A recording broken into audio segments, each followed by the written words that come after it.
So pag ibinaba ang taripa, dati 35%, ginawang 15%. So ibig sabihin, mas kaunti na lang ang babayaran na taripa ng mga nag-i-import. So ibig sabihin, mas kakaunti ang kikitain ng gobyerno at mas bubuhos ang imported dahil bumaba nga yung taripa.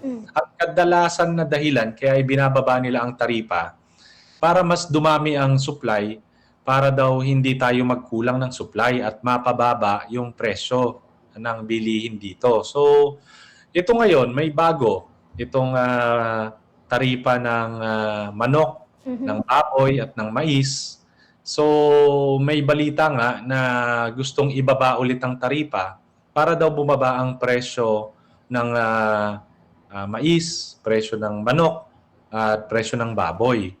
So tayo nilalabanan natin 'yan, paulit-ulit nating nilalabanan dahil nga ang laging pangako ng mga ganyang proposal para daw bumaba ang presyo ng bilihin. Halimbawa, yan nga, yung manok, baboy at yung mais. Pero doon pa lang sa bigas, hindi na nga natin nararamdaman na kapag binaba ang taripa, bumababa ang presyo ng bigas. Hindi eh.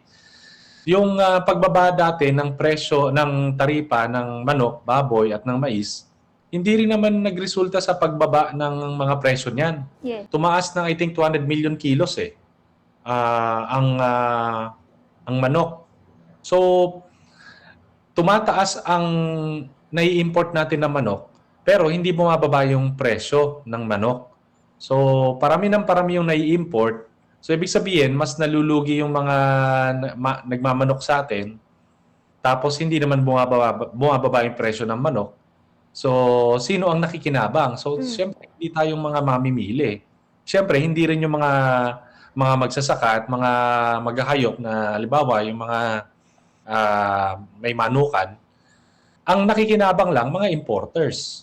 So, eto na naman tayo, may proposal na ibaba daw yung taripa para daw bumaba ulit yung presyo ng manok at ng baboy, ng mais. Kaya lang hindi yan nagresulta sa pagbaba ng presyo ng manok, ng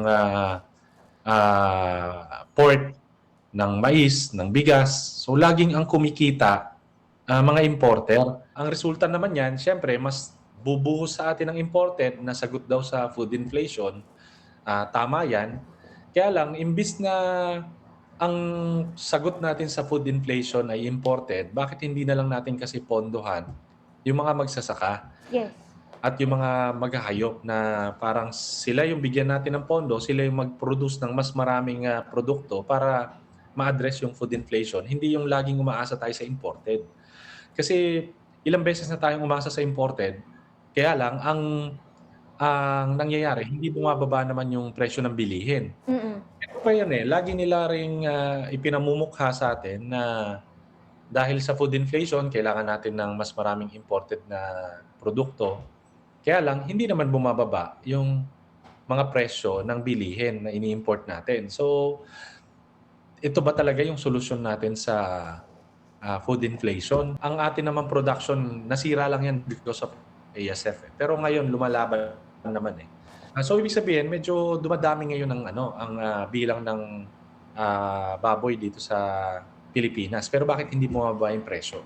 So, yan yung mga kailangan na isagot.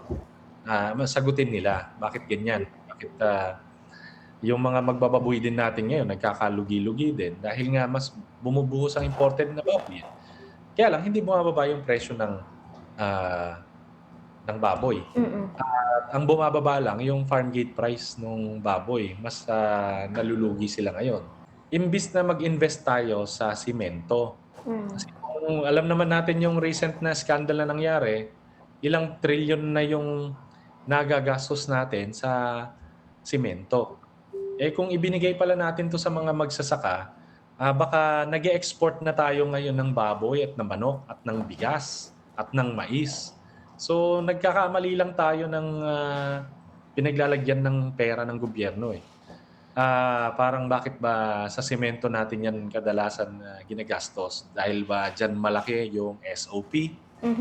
O kung walang SOP na makukuha yung mga nasa gobyerno, hindi nila ilalagay sa mga magsasaka? So alam mo yun, Hindi ko talaga maintindihan, eh, kung bakit, mas, pina-prioritize natin yung mga imported para masolusyunan yung mga problema natin. Samantalang obvious naman na ang dahilan niyan, eh, masyado kasi tayong nag-rely sa imported. Yes. So, ayan sana mapakinggan tayo ng gobyerno na, mabawasan yung reliance natin sa imported.